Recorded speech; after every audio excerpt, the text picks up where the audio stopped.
بسم الله الرحمن الرحيم ياسين والقرآن الحكيم إنك لمن المرسلين على صراط مستقيم تنزيل العزيز الرحيم لتنذر قوما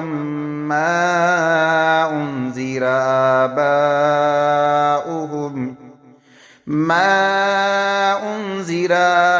آباؤهم فهم غافلون لقد حق القول على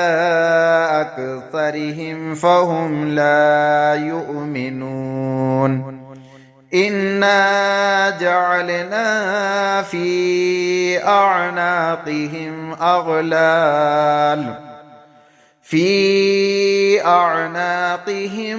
أغلالا فهي إلى الأذقان فهم مقمحون وجعلنا من بين أيديهم صدا ومن خلفهم صدا فأغشيناهم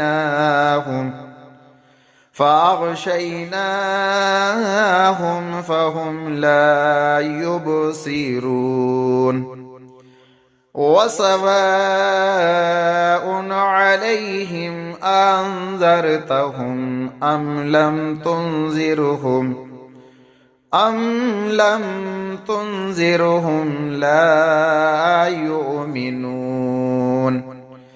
إنما تنذر من اتبع الذكر وخشي الرحمن بالغيب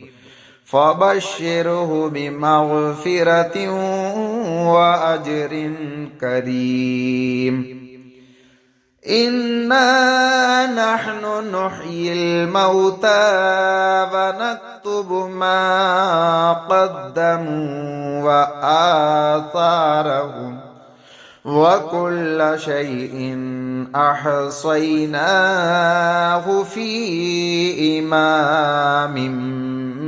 مبين واضرب لهم مثلا أصحاب القرية إذ جاءها المرسلون إذ أرسلنا إليهم اثنين فكذبوهما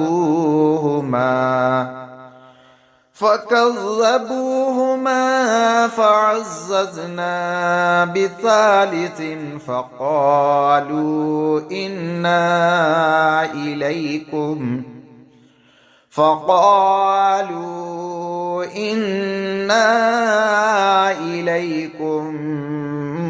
مرسلون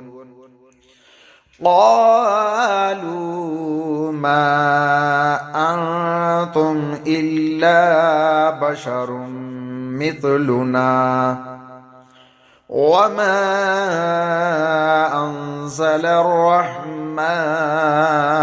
من شيء إن أنتم إلا تكذبون قالوا ربنا يعلم إنا إليكم لمرسلون وما علينا إلا البلاغ المبين قالوا إنا تطيرنا بكم لئن لم تنتهوا لنرجمنكم وليمسنكم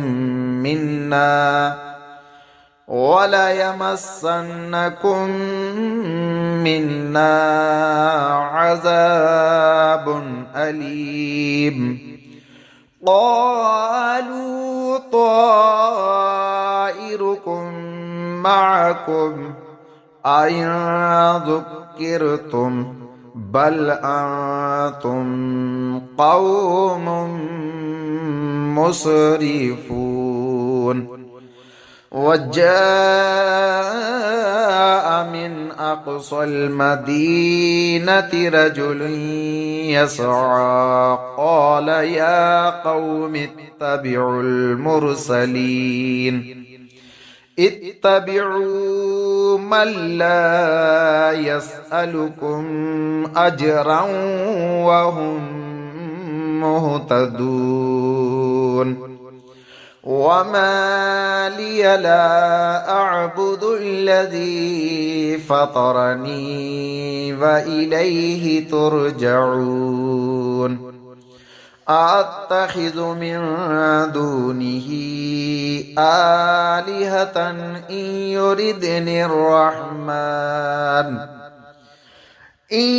يردني الرحمن بضر لا تغني عني شفاعتهم شيئا ولا ينقذون إني إذا لفي ضلال مبين إني آمنت بربكم فاسمعون قيل ادخل الجنة قال يا ليت قومي يعلمون بما غفر لي ربي وجعلني من المكرمين وما أنزلنا على قومه من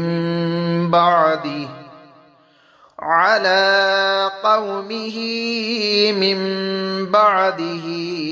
من جند من السماء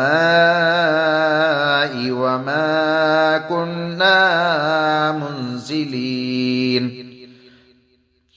إن كانت إلا صيحة واحدة فإذا هم خامدون يا حسرة على العباد ما يأتيهم من رسول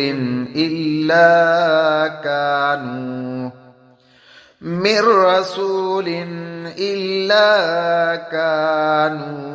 به يستهزئون ألم يروا كم أهلكنا قبلهم من القرون أنهم إليهم لا يرجعون وإن كل لما جميع لدينا محضرون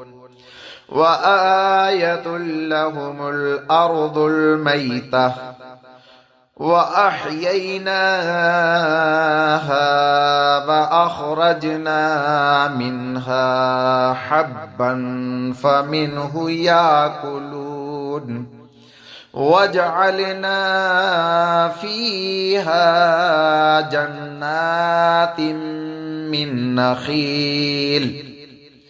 جنات من نخيل وأعناب وفجرنا فيها من العيون ليأكلوا من ثمره وما عملته أيديهم أفلا يشكرون سبحان الذي خلق الأزواج كلها مما تنبت الأرض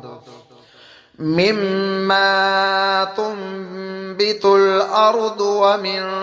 أنفسهم ومما لا يعلمون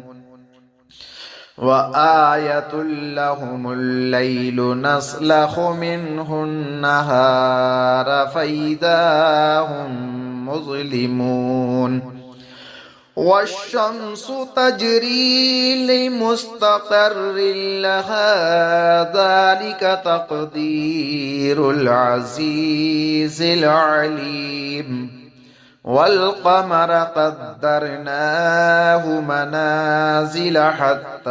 عاد كالعرجون القديم لا الشمس ينبغي لها أن تدرك القمر ولا الليل سابق النهار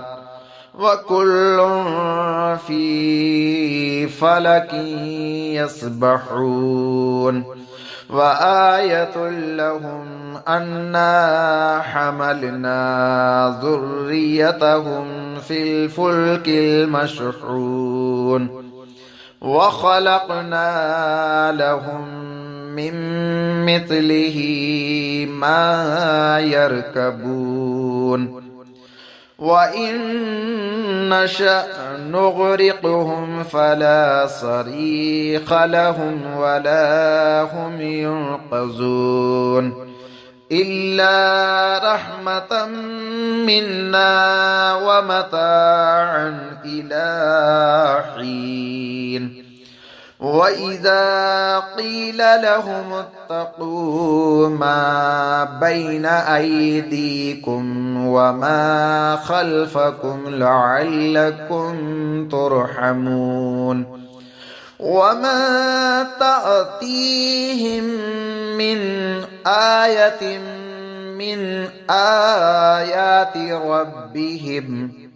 من آيات ربهم إلا كانوا عنها معرضين وإذا قيل لهم أنفقوا مما رزقكم الله قال الذين كفروا للذين آمنوا أنطعم من لو يشاء الله أطعمه إن أنتم إلا في ضلال مبين ويقولون متى هذا البعث إن كنتم صادقين ما ينظرون إلا صيحة واحدة تأخذهم وهم يخصمون فلا يستطيعون توصية ولا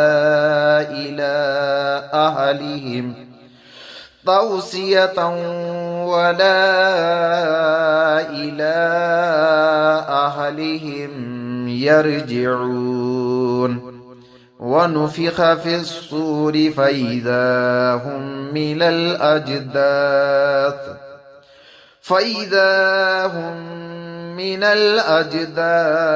إلى ربهم ينسلون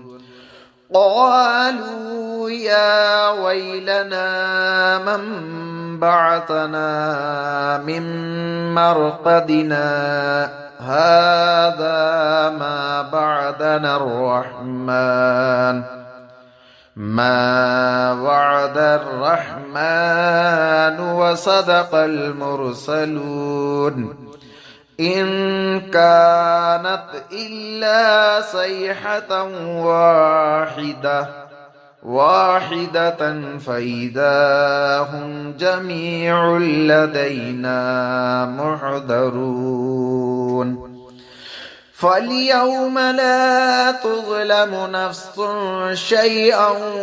ولا تجزون إلا ما كنتم تعملون إن أصحاب الجنة اليوم في شغل فاكهون هم وأزواجهم في ظلال على الأرائك متكئون لهم فيها فاكهة ولهم ما يدعون سلام قولا من رب رحيم وامتازوا اليوم أيها المجرمون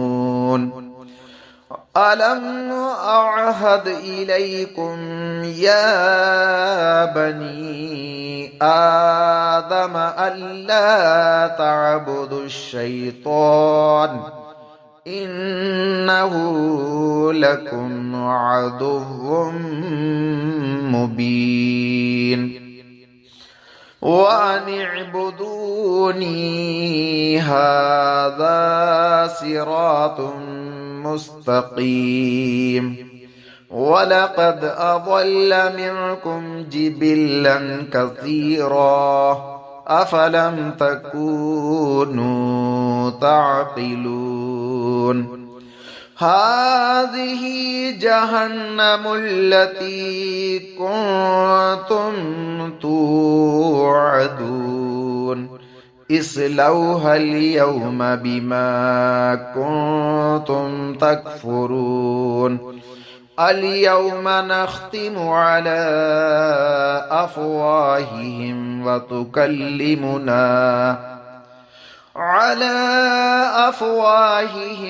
وتكلمنا أيديهم وتشهد أرجلهم بما كانوا يكسبون ولو نشاء لطمسنا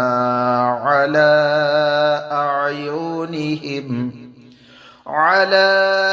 أعينهم فاستبقوا الصراط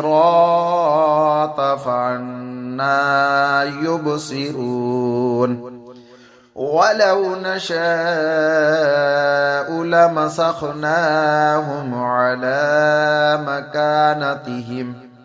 على مكانتهم فما استطاعوا مضيا ولا يرجعون ومن نعمره ننكسه في الخلق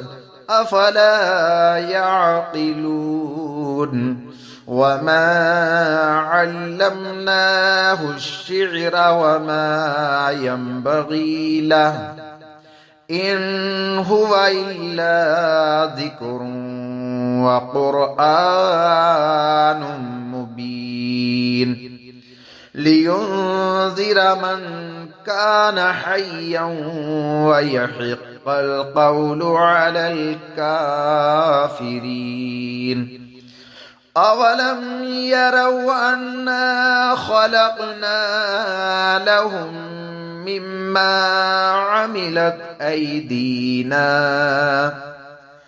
مما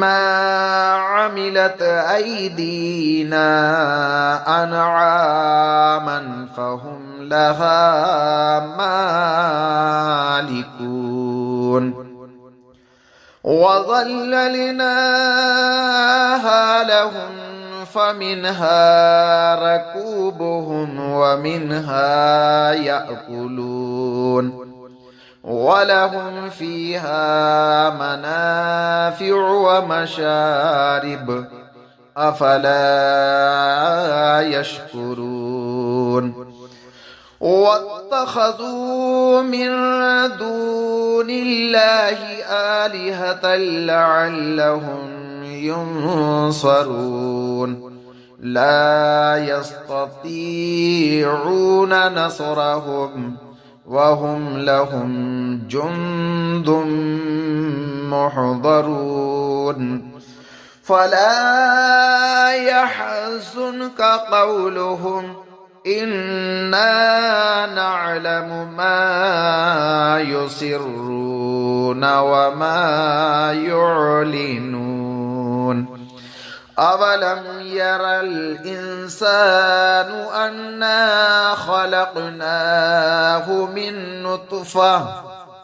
أنا خلقناه من نطفة فإذا هو خصيم مبين وضرب لنا مثلا ونسي خلقه قال من يحيي العظام وهي رميم قل يحييها الذي أنشأها أول مرة وهو بكل خلق عليم الذي جعل لكم من الشجر الأخضر نارا فإذا أنتم منه توقدون أوليس الذي خلق السماوات والأرض بقادر على أن يخلق مثلهم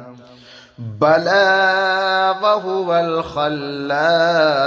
العليم إنما أمره إذا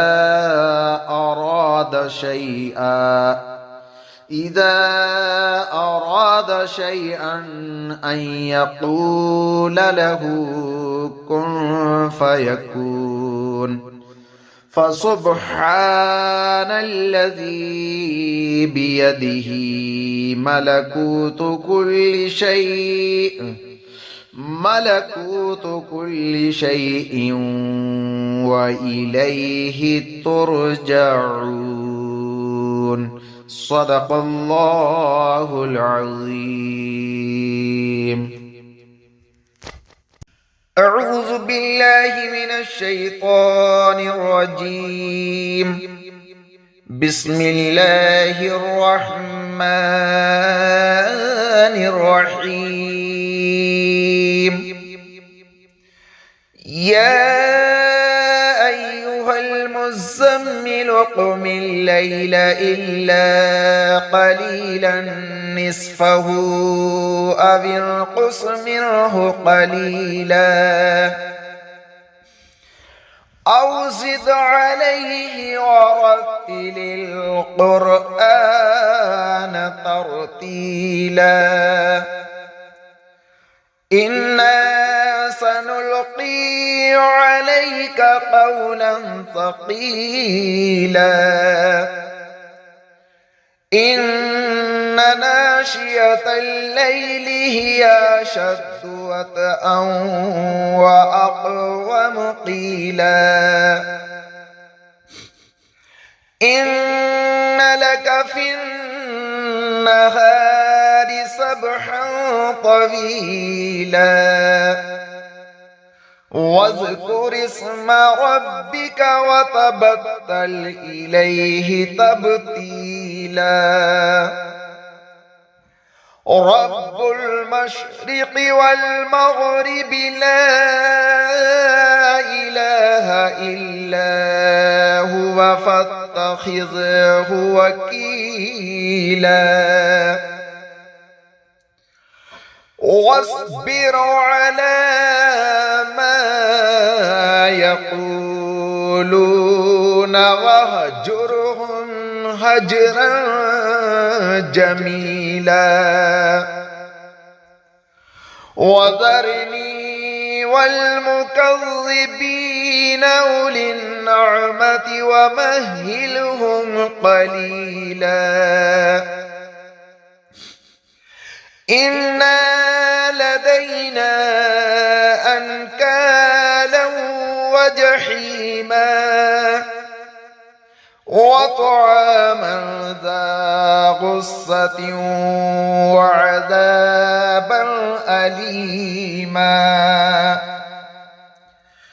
يوم ترجف الأرض والجبال وكانت الجبال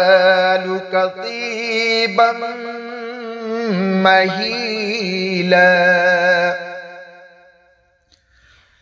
إنا أرسلنا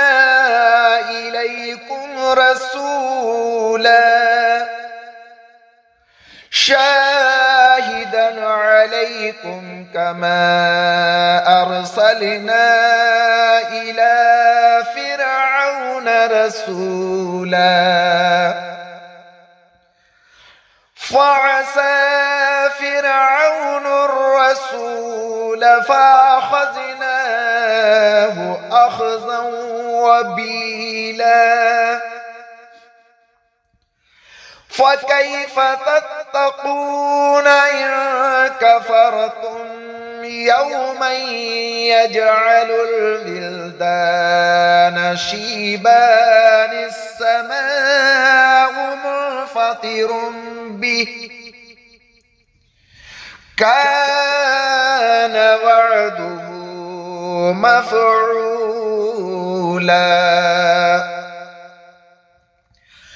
إن هذه تذكرة فمن شاء اتخذ إلى ربه سبيلا إن ربك يعلم أنك تقوم أدنى من ثلثي الليل ونصفه وثلثه وطائفة من الذين معك والله يقدر الليل والنهار علم أن لن تحصوه فتاب عليكم فاقرؤوا ما تيسر من القرآن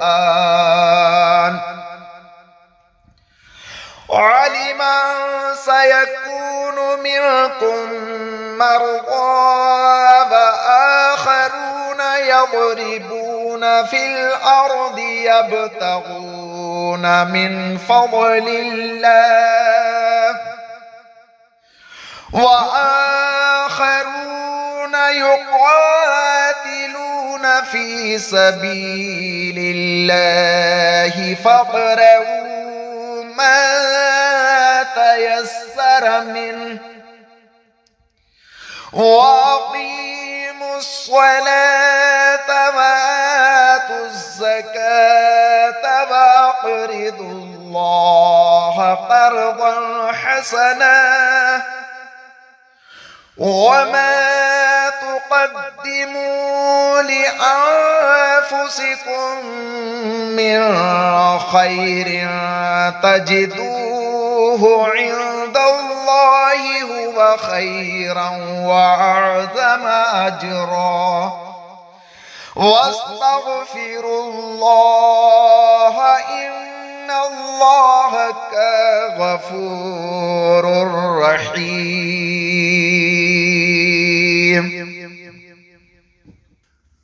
أعوذ بالله من الشيطان الرجيم. بسم الله الرحمن الرحيم. والفجر وليال عشر والشفع والوتر والليل إذا يسر هل في ذلك قسم لذي حجر ألم تر كيف فعل ربك بعاد إرم ذات العماد التي لم يخلق مثلها في البلاد وثمود الذين جابوا الصخر بالواد وفرعون ذي الأوتاد الذين طغوا في البلاد فأكثروا فيها الفساد فصب عليهم ربك سوط عذاب إن ربك لبالمرصاد فأما الإنسان إذا ما ابتلاه ربه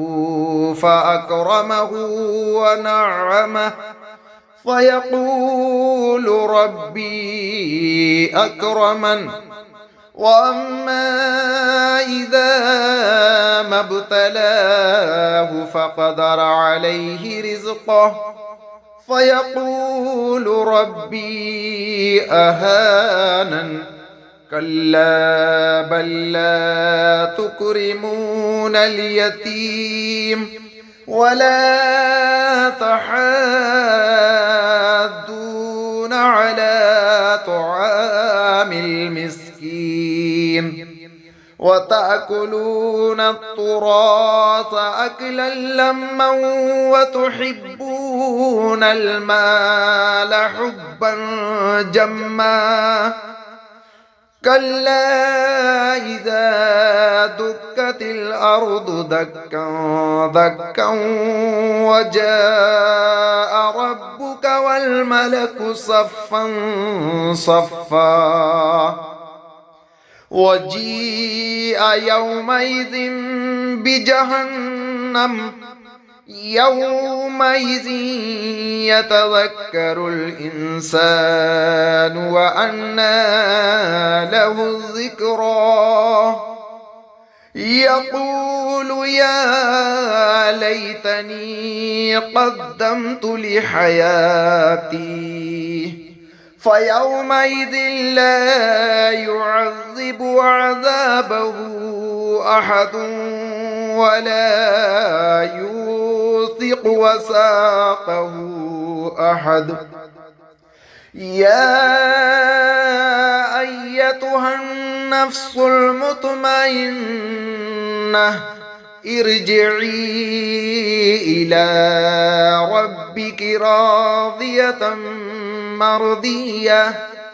فادخلي في عبادي وادخلي جنتي صدق الله العظيم.